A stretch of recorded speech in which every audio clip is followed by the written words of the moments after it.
Ace is the place with the helpful hardware, folks. The buckets you buy at Ace hold paint, dirt, and debris. But our Children's Miracle Network buckets hold so much more, like dreams, hope, and care for children. Because over the last 29 years, with your help, Ace has raised over $125 million for local CMN hospitals. So stop by your local Ace this weekend to make a $5 donation and get a 5-gallon bucket plus 20% off almost anything that fits inside it. Offer valid on regular price merchandise. Additional exclusions apply. See store for details.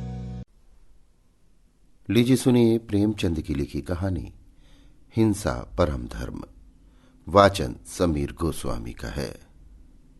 दुनिया में कुछ ऐसे लोग होते हैं जो किसी के नौकर न होते हुए सबके नौकर होते हैं, जिन्हें कुछ अपना काम न होने पर भी सिर उठाने की फुर्सत नहीं होती। जामिद इसी श्रेणी के मनुष्यों में था, बिल्कुल बेफिक्र, न किसी से दोस्ती न किसी से दुश्मनी। जो जरा हंसकर बोला उसका बेदाम का गुलाम हो गया। बेकाम का काम करने में उसे मजा आता था। गांव में कोई बीमार पड़े वो रोगी की सेवा शुश्रूषा के लिए हाजिर है। कहिए तो आधी रात हकीम के घर चला जाए, किसी जड़ी बूटी की तलाश में जंगलों की खाक छान आए। मुमकिन न था कि किसी गरीब पर अत्याचार होते देखे और चुप रह जाए, फिर चाहे कोई उसे मार ही डाले, वो हिमायत करने से बाज न आता था। ऐसे सैकड़ों ही मौके उसके सामने आ चुके थे। कांस्टेबल से आए दिन उसकी छेड़छाड़ होती रहती थी, इसलिए लोग उसे बोड़म समझते थे। और बात भी यही थी, जो आदमी किसी का बोझ भारी देखकर उसे छीनकर अपने सिर ले ले, किसी का छप्पर उठाने आग बुझाने के लिए कोसों दौड़ा चला जाए, उसे समझदार कौन कहेगा।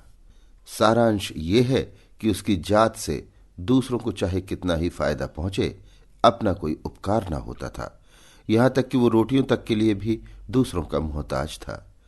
दीवाना तो वो था, दीवाना तो वो था, और उसका गम दूसरे खाते थे। आखिर जब लोगों ने बहुत धिक्कारा, क्यों अपना जीवन नष्ट कर रहे हो, तुम दूसरों के लिए मरते हो, कोई तुम्हारा भी पूछने वाला है। अगर एक दिन बीमार पड़ जाओ तो कोई चुल्लू भर पानी न दे। जब तक दूसरों की सेवा करते हो लोग खैरात समझकर खाने को दे देते हैं। जिस दिन आ पड़ेगी कोई सीधे मुंह बात भी न करेगा। तब जामिद की आंखें खुली। बर्तन भांडा कुछ था ही नहीं।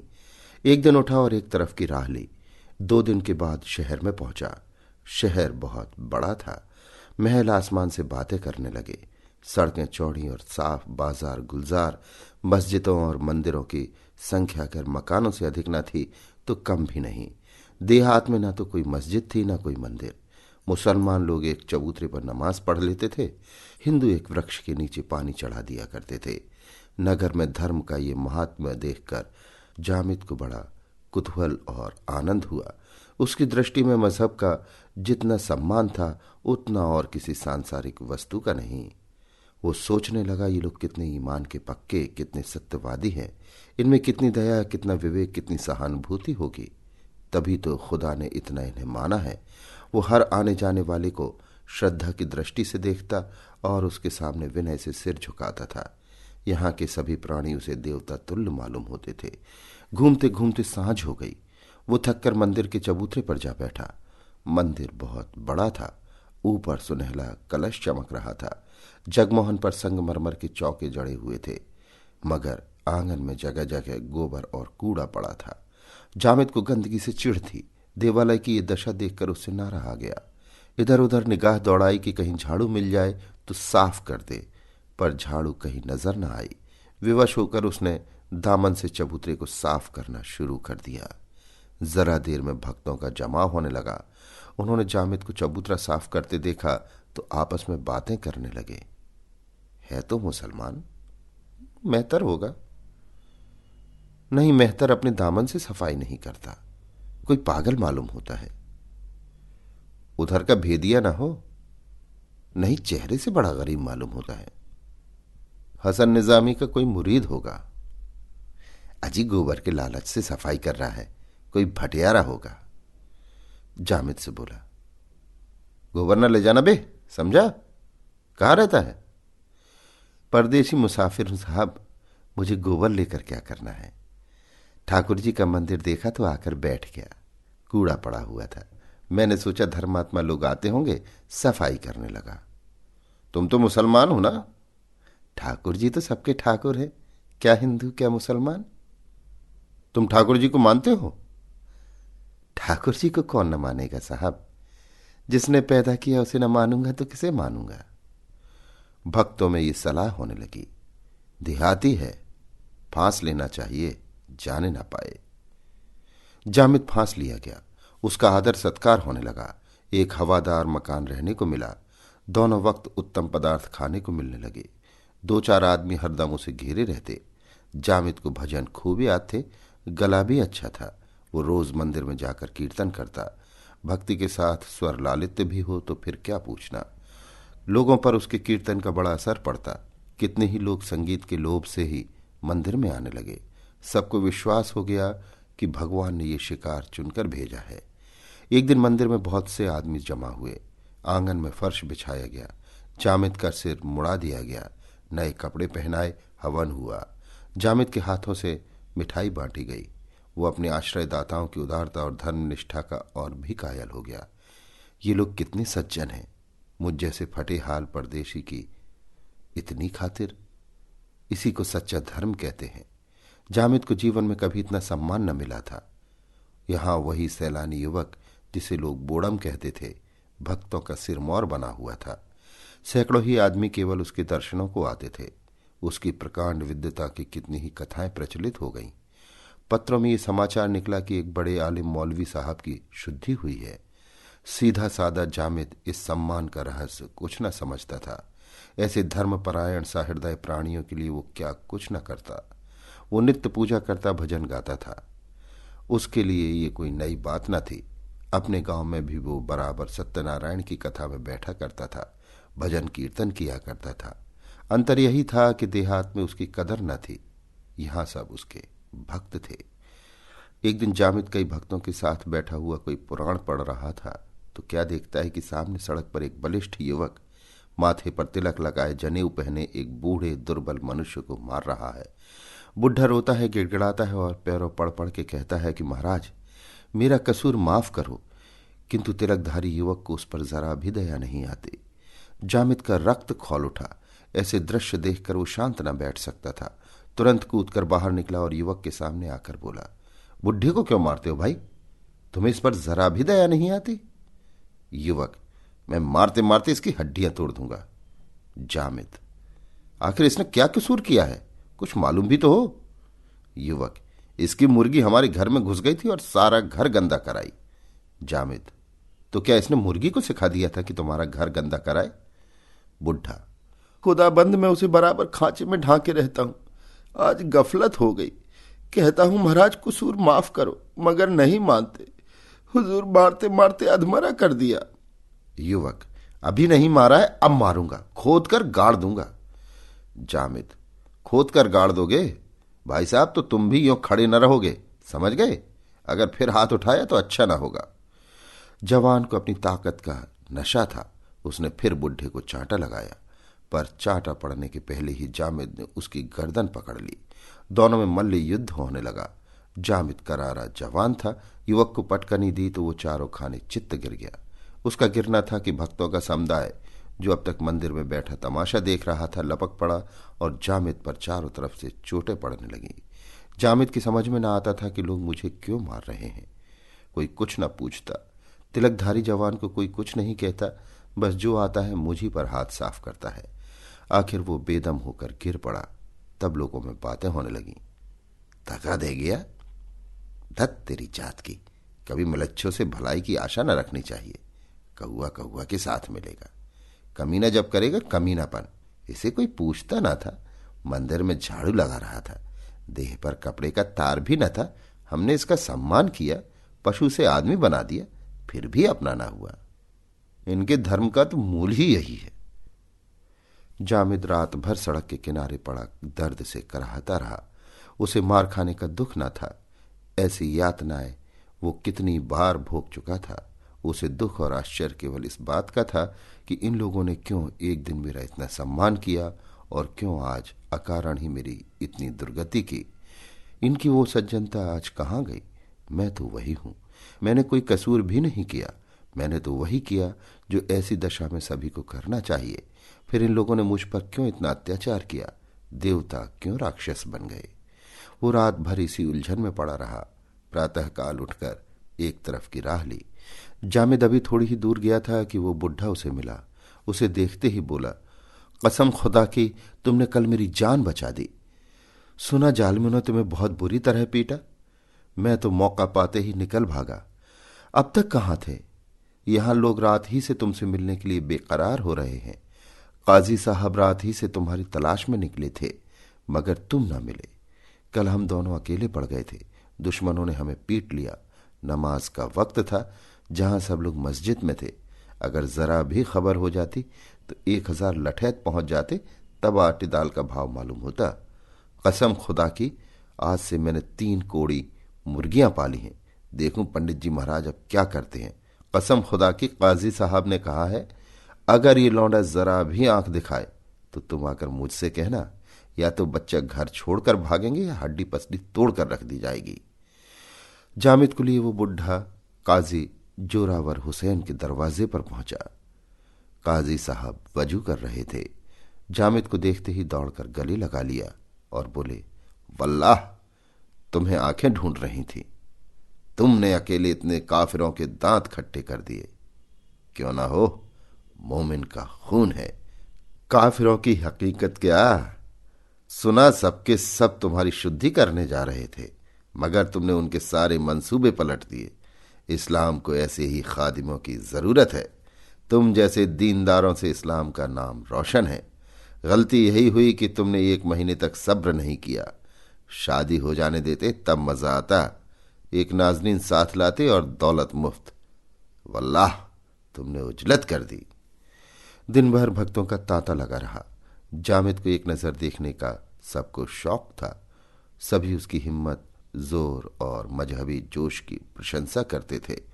पहर रात बीत चुकी थी। मुसाफिरों की आमदरफ्त कम हो चली थी। जामिद ने काजी समाज से धर्म ग्रंथ पढ़ना शुरू किया था। उन्होंने उसके लिए अपने बगल का कमरा खाली कर दिया था। वो काजी साहब से सबक लेकर आया और सोने जा रहा था कि सहसा उसे दरवाजे पर एक तांगे के रुकने की आवाज सुनाई दी। काजी साहब के मुरीद अक्सर आया करते थे। जामिद ने सोचा कोई मुरीद आया होगा। नीचे आया तो देखा एक स्त्री तांगे से उतरकर बरामदे में खड़ी है और तांगे वाला उसका असबाब उतार रहा है। महिला ने मकान को इधर उधर देखकर कहा, नहीं जी, मुझे अच्छी तरह ख्याल है ये उनका मकान नहीं है। शायद तुम भूल गए हो। तांगे वाला, हुजूर तो मानती ही नहीं। कह दिया कि बाबू साहब ने मकान तब्दील कर दिया है, ऊपर चलिए। स्त्री ने कुछ झिझकते हुए कहा, बुलाते क्यों नहीं, आवाज दो। तांगे वाला, ओ साहब, आवाज क्या दो? जब जानता हूं कि साहब का मकान यही है तो नाहक चिल्लाने से क्या फायदा। बेचारे आराम कर रहे होंगे, आराम में खलल पड़ेगा। आप निशा खातिर रहिए, चलिए ऊपर चलिए। औरत ऊपर चली। पीछे पीछे तांगे वाला असबाब लिए हुए चला। जामिद गुमसुम नीचे खड़ा रहा। ये रहस्य उसकी समझ में न आया। तांगे वाली की आवाज सुनते ही काजी साहब छत पर निकल आए और एक औरत को आते देख कमरे की खिड़कियां चारों तरफ से बंद करके खूंटी पर लटकती तलवार उतार ली और दरवाजे पर आकर खड़े हो गए। औरत ने जीना तय करके ज्यों ही छत पर पैर रखा कि काजी साहब को देखकर झिझकी। वो तुरंत पीछे की तरफ मुड़ना चाहती थी कि काजी साहब ने लपक कर उसका हाथ पकड़ लिया और कमरे में घसीट लाए। इस बीच में जामिद और तांगे वाले ये दोनों भी ऊपर आ गए। जामिद ये दृश्य देखकर विस्मित हो गया था। ये रहस्य और भी रहस्य हो गया था। ये विद्या का सागर, ये न्याय का भंडार, ये नीति, धर्म और दर्शन का आगार इस समय एक अपरिचित महिला के ऊपर ये घोर अत्याचार कर रहा है। तांगे वाले के साथ वो भी काजी साहब के कमरे में चला गया। काजी साहब ने स्त्री के दोनों हाथ पकड़े हुए थे। तांगे वाले ने दरवाजा बंद कर दिया। महिला ने तांगे वाले की ओर खून भरी आंखों से देखकर कहा, तू मुझे यहां क्यों लाया? काजी साहब ने तलवार चमकाकर कहा, पहले आराम से बैठ जाओ, सब कुछ मालूम हो जाएगा।